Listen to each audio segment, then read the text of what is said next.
नमस्कार. तर इंद्रायणी या मालिकेच्या आजच्या भागात आपण पाहणार आहोत की इंदू एका लहान मुलाला हॉस्पिटलमध्ये घेऊन आलेली असते आणि ती हॉस्पिटलमध्ये येऊन गोपाळला शोधायला लागते आणि खूपच टेन्शनमध्ये येऊन म्हणते की कुठे गेला गोपाळ, आणि ती गोपाळला शोधायला लागते आणि बाहेर येऊन वॉर्डबॉयला विचारते की दादा कुठे आहे गोपाळ.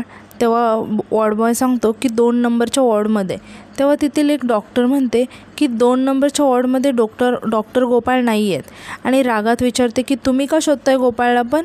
तेव्हा इंदू म्हणते की मला डॉक्टर हवे आहेत असं म्हणून ती घाईघाईत जायला लागते. तेव्हा ती डॉक्टर म्हणते की एक्सक्यूज मी, मग मी कोण आहे असं म्हणून त्या इंदूच्या दिशेने जायला लागते. आता इंदू त्यांचं सौंदर्य, त्यांचा ड्रेस बघून त्यांच्याकडे बघतच राहते. आता ती डॉक्टर इंदूजवळ येऊन उभी राहते. तेव्हा इंदू तिच्याकडे बघत म्हणते की डॉक्टर. तेव्हा ती डॉक्टर म्हणते की का, काही प्रॉब्लेम आहे का तुम्हाला. नाही म्हणजे 1 पीस घातला, चॉकलेट असेल तोंडात, की मी डॉक्टर असू शकत नाही का. आता तुझा विश्वास बसण्यासाठी माझं सर्टिफिकेट आणून दाखवू का तुला. आणि विचारते की पेशंट कुठे आहे आणि रागातच तिथून आतमध्ये निघून जाते. तर दुसरीकडे आपण पाहतो की आदू इंदूचा फोटो बघत असतो आणि म्हणतो की इंदू हे चुकीचं आहे. इन्व्हाइट मी केलं होतं ना तुला आणि तू मला नाही म्हटलं आणि गोपाळ दादासोबत गेलीस का. असं का केलंस माझ्यासोबत. मला हे अजिबात चालणार नाही. तितक्या तिथे मोठ्या बाई येतात आणि आदूला विचारतात की काय चालणार नाही तुला. तेव्हा आदू खूप घाबरतो आणि पटकन इंदूचा फोटो खाली ठेवून देतो आणि पाठी वळून मोठ्या बाईंकडे बघत म्हणतो की आई, अगं ते 4G फोन आहेत ना दुकानामध्ये, तर ते 5G सिम कार्ड चालणार नाही ना त्याच्यामध्ये, म्हणून ते नवीन मॉडेल मागवायचं आहे, त्याचाच विचार करत होतो. जाऊ दे, तू कशी काय इथे. तेव्हा मोठ्या बाई आदूला म्हणतात की ते नळदुर्गचे पाहुणे येणार आहेत प्रमिलाला घेऊन. तेव्हा आदू मोठ्या बाईंना म्हणतो की आई, अगं एवढं सगळं झाल्यानंतरसुद्धा कशाला. तेव्हा मोठ्या बाई म्हणतात की नाही, माझं काहीच म्हणणं नाही, पण त्यांना असं वाटतं की त्या गोपाळमुळे बघण्याचा कार्यक्रम अर्धवट राहिला आणि त्यांना तू पसंत आहेस. एकदा तू प्रमिलाला नीट बघावं, तिच्याशी बोलावं, तिला समजून घ्यावं आणि तरीही ती तुला पसंत नसेल तर मग नकार कळवावा असं त्यांना वाटतंय. तेव्हा आदू खूपच टेन्शनमध्ये येतो आणि मोठ्या बाईंना म्हणतो की आई, अगं एकदा तरी समजून घे प्लीज. तेव्हा मोठ्या बाई आदूला म्हणतात की तुला समजून घ्यायचं आहे आणि इमोशनल होत म्हणतात की खरं तर मी वेडीच आहे. एवढं सगळं रामायण घडलं तरीसुद्धा मला असंच वाटतं की आपल्या पोराचा आपल्यावरती विश्वास आहे, पण नाही आहे असं, म्हणून त्या आदूपासून थोडंसं लांब जातात आणि जिथे आदूने इंदूचा फोटो ठेवलेला असतो त्या फोटोवर हात ठेवतात. आता हे बघून आदू खूपच घाबरून जातो. आता मोठ्या बाई आदूला म्हणतात की ठीक आहे, अदोक्षच ती माणसं आली की तूच सांग त्यांना, आणि त्या तो फोटो हातात घेऊन बघणार. तितक्यात आदू घाबरून जोरात ओरडतो आणि म्हणतो की आई, अगं तसं काही नाही आहे. तेव्हा मोठ्या बाई तो फोटो न बघता खाली ठेवतात आणि खुश होऊन आदूकडे बघायला लागतात.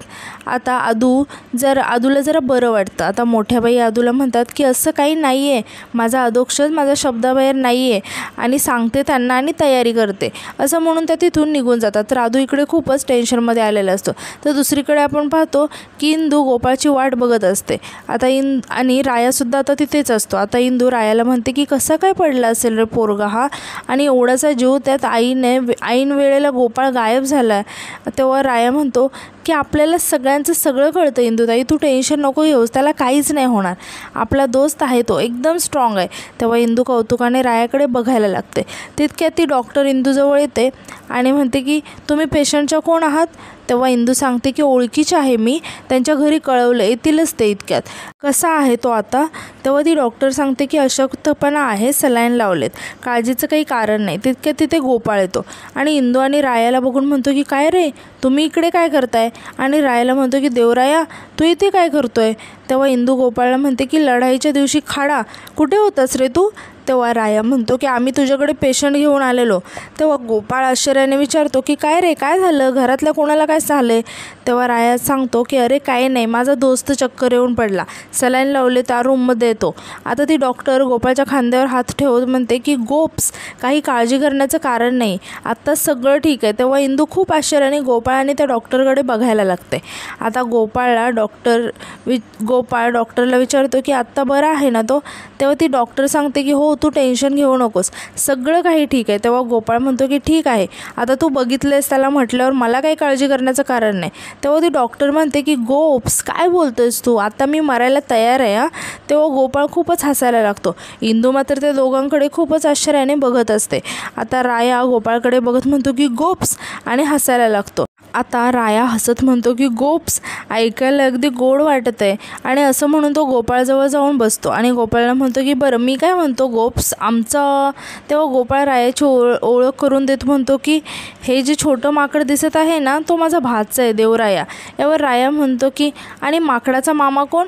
तेव्हा गोपाळ त्याला हसत म्हणतो की हो बाबा आहे मी माकड. आणि तो डॉक्टरची ओळख करून देत म्हणतो की ही जी ताई दिसते ना ती डॉक्टर रंजना पगारे. आता गोपाळ इंदूची ओळख करून देण्यासाठी रंजनाला म्हणतो की रंजना ही, असं म्हणून तो थांबतो आणि रायाला विचारतो की काय म्हणायचं हिला. तेव्हा राया सांगतो की इंदी. आता गोपाळ इंदूची ओळख करून देत म्हणतो की आणि ही आमची इंदी. तेव्हा इंदूला खूपच राग येतो आणि ती रागाने गोपाळकडे बघायला लागते आणि ती मोठ्याने म्हणते की इंद्रायणी सोपान वाडीकर. आणि रंजना आता हात पुढे करते आणि इंदूला म्हणते की हाय इंद्रायणी. तेव्हा इंदू हात पुढे न करता हात जोडून म्हणते की रामकृष्ण हरी. आता रंजना इंदूकडे बघून म्हणते की अच्छा हीच ती इंद्रायणी का. आणि म्हणते की तुझ्याबद्दल गोपाळकडून खूप काही ऐकले. तेव्हा इंदू गोपाळकडे बघून म्हणते की पण मी हिच्याबद्दल काहीच नाही ऐकले. यावर रंजना म्हणते की गोपाळ तू माझ्याबद्दल हिला काहीच नाही सांगितलं. तेव्हा गोपाळ म्हणतो की नाही. आता रंजना हळूच इंदूला म्हणते की ॲक्च्युली काय आहे ना गोपाळ त्याच्या आणि माझ्या नात्याबद्दल थोडासा जरा सिक्रेटिव्ह आहे. तो आमच्या नात्याबद्दल जास्त कोणाला काही सांगत नाही. ॲक्च्युली तो माझ्या बाबतीत खूपच पॉझिटिव्ह आहे. तेव्हा इंदू रागाने रंजनाकडे बघायला लागते आणि इंदूला खूपच राग आलेला असतो. आता रंजना हसत इंदूला म्हणायला लागते की सिरियस झालीस ना. आणि ती गोपाळला म्हणते की गोपाळ हिच्याकडे बघ ही लगेच सिरियस झाली. असं म्हणून गोपाळ आणि रंजना मोठ्याने हसायला लागतात. आता गोपाळ हसत रंजनाच्या खांद्यावर हात ठेवतो आणि इंदूला म्हणतो की इंदे हिच्या बोलण्याकडे लक्ष देऊ नकोस. मी जेव्हा कॉलेजला होतो ना तेव्हा मलासुद्धा वेडं केलं होतं आणि आता तुलासुद्धा वेडं करेल. असं म्हणून ते दोघे एकमेकांची मजा मस्करी करायला लागतात. आता इंदूला मात्र त्यांचा खूपच राग येत असतो आणि ती रागाने ते दोघांकडे बघत असते. आता रंजना मोठ्याने म्हणते की मेरे प्यार में पागल है गोपाळ. असं म्हणून ते दोघेही हसायला लागतात. आता गोपाळ इंदूला म्हणतो की बरं ऐक हिच्या वेडेपणावर जाऊ नको. खूप हुशार मुलगी आहे ही आणि मला भेटायला आली आहे खास पुण्याहून. आता रंजना गोपाळला म्हणते की बरं ते जाऊ दे तू मला तुझ्या घरी कधी घेऊन जाणार आहेस. यावर गोपाळ थोडासा शांत होतो आणि म्हणतो की बघू इथल्या ड्युटी सोडून तुला घरी घेऊन जाऊ का. आता राया म्हणतो की अरे मी विसरलोच इंदूताई आपण गोपाळ मामासाठी एक गोष्ट आणली होती ना. तेव्हा इंदू रागाने म्हणते की काही गरज नाही काही गोष्ट वगैरे आणली नाही. यावर गोपाळ विचारतो की मला पाहिजे काय आणलं आहे. तेव्हा राया सांगतो की अरे अळूच्या वड्या आणल्या होत्या पण जरा उशीर झाला तो विजूचा मॅटर झाला ना त्यामुळे. असं म्हणून तो अळूवडीचा डबा गोपाळला देतो. आता अळूवडी बघून गोपाळ खूपच खुश होतो आणि तो अळूवडी रंजनाला सुद्धा देतो आणि तिला स्वतःच्या हाताने भरवायला लागतो. हे सर्व पाहून इंदूला खूपच राग येत असतो आणि वाईटसुद्धा वाटत असतं. आता गोपाळ आणि रंजना एकमेकांना अळूवडी भरवत असतात. तर आता यानंतर आपण पाहतो की राया आणि इंदू घरी निघालेले असतात. आता राया इंदूसोबत बोलत असतो पण इंदूचं त्याच्या बोलण्याकडे अजिबात लक्ष नसतं. आता राया विचारतो की इंदूताई मामी एकदम मस्त आहे ना. तेव्हा इंदू आश्चर्याने विचारते की कोणती मामी. यावर राया म्हणतो की विसरलीस का ती रंजना मामी. तेव्हा इंदू रागाने म्हणते की सोमड्या तुला कोण बोललं. यावर राया म्हणतो की आपण छोटे विंजे सरकार आहे आपल्याला सगळ्यातलं सगळं समजतं कोणी सांगायला कशाला हवं. हे बघ मला एक सांग गोपाळ मामा डॉक्टर मग त्याची लाईफ पार्टनर पण डॉक्टरच असणार ना. तेव्हा इंदूला थोडंसं वाईट वाटतं पण ती रागाने रायाला म्हणते की काही काय बोलतोयस रे असं काही नाही राया. तेव्हा राया म्हणतो की अगं वेडे तुला गॅरंटीने सांगतो त्याची लवशिप आहे. तेव्हा इंदूला खूपच वाईट वाटतं आणि ती थोडीशी इमोशनल होते आणि रायाला म्हणते की राया आपलं वय काय आपण बोलतो काय तुला काय करायचं या वयामध्ये लवशिप वगैरे. यावर राया म्हणतो की प्रेमाला वय नसतं. तेव्हा इंदू रागाने रायाला म्हणते की तुला आता उलटं टांगे ना गप्प बस. तेव्हा राया म्हणतो की टांग उलटं मला काही फरक नाही पडत पण तुला काय एवढी मिरची लागते. तेव्हा इंदू रायाला म्हणते की राया एकतर शाळा बुडवलीस आणि वरून आगाऊ बोलतोयस. आता राया इंदूला म्हणतो की एवढी मिरची लागते आहे तर गोळा खाल्लाच पाहिजे. आता इंदू मात्र खूपच चिडलेली असते आणि ती वैतागून म्हणते की एक तर रिक्षा भेटत नाही वर याची बडबड. आता यानंतर रात्री आपण पाहतो की व्यंको महाराज मंदिरामध्ये अभंग म्हणत असतात. आता इंदूसुद्धा तिथे येते आणि तीसुद्धा अभंग म्हणायला लागते. आता दोघेही खूपच सुंदर असा अभंग म्हणत असतात. आता अभंग म्हणून झाल्यानंतर व्यंको महाराज इंदूला विचारतात की इंदू तो विजू कसा आहे. तेव्हा इंदू म्हणते की विठुरायाची कृपा ठीक आहे आता तर येऊन पडला होता रस्त्यात आम्ही होतो म्हणून बरं झालं. निमणी गावामध्ये घेऊन गेलो दवाखान्यामध्ये. एकतर एवढी लांब शाळा आहे, त्यात एवढं कडाक्याचं ऊन. बसला फटका विचारायला, पण आता काळजी करण्याचं काही कारण नाही, बरा आहे तो आता. आता व्यंकू महाराज म्हणतात की बरा आहे ना, मग ठीक आहे. तेव्हा इंदू म्हणते की पण महाराज, मला ना प्रश्नच पडतोय. मी रात्र आणि दिवस शेतात काम करता करता, राबता पण तरीसुद्धा तुम्हाला गावातील सगळ्या खबरी कसं काय माहिती आहे? आता हे ऐकून व्यंकू महाराज हसायला लागतात आणि म्हणतात की तुला कशा अगदी सगळीकडे घडणाऱ्या सगळ्या गोष्टींच्या खबऱ्या असतात? अगं तसंच आहे, कधीतरी गुरुने सुद्धा शिष्याकडून शिष्य बनवून काही गोष्टी शिकाव्या. तुला सांगतो इंदू, विठुराया कोणाच्या ना कोणाच्या रूपात येऊन माणसाची मदत करतो. असं म्हणून ते शांत होतात आणि थोडेसे इमोशनल होतात. तेव्हा इंदू विचारते की महाराज काय झालं, कोणत्या विचारात हरवला? तेव्हा व्यंकू महाराज म्हणतात की आपल्या गावामध्ये शाळा पाहिजे बघ.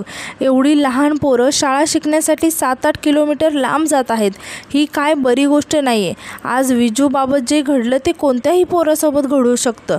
आता इंदूला काहीतरी आठवतं आणि ती म्हणते की बापरे, असंच होतं माझ्यासोबत. म्हणजे की महाराज, तुम्ही अभंग गायला लागला ना की मला राहवत नाही आणि मीही गायला लागते आणि त्या नादात सगळंच विसरून जाते. तेव्हा व्यंकू महाराज विचारतात की काय झालं? तेव्हा इंदू सांगते की अहो, शकुंतला काकीने तुम्हाला जेवायला बोलवलंय हे सांगायला आले होते आणि विसरलेच. तेव्हा व्यंकू महाराज म्हणतात की ठीक आहे, तू पण चल, आपण पण जाऊ सोबत. तेव्हा इंदू म्हणते की नाही ठीक आहे, तुम्ही जा, मी दिवा लावून येते. आता व्यंकू महाराज विठुरायाला नमस्कार करून तिथून निघून जातात. इंदू मात्र तिथेच विठुरायासमोर बसून राहते आणि तिला खूपच वाईट वाटत असतं. आणि आजचा भाग इथेच संपतो. धन्यवाद.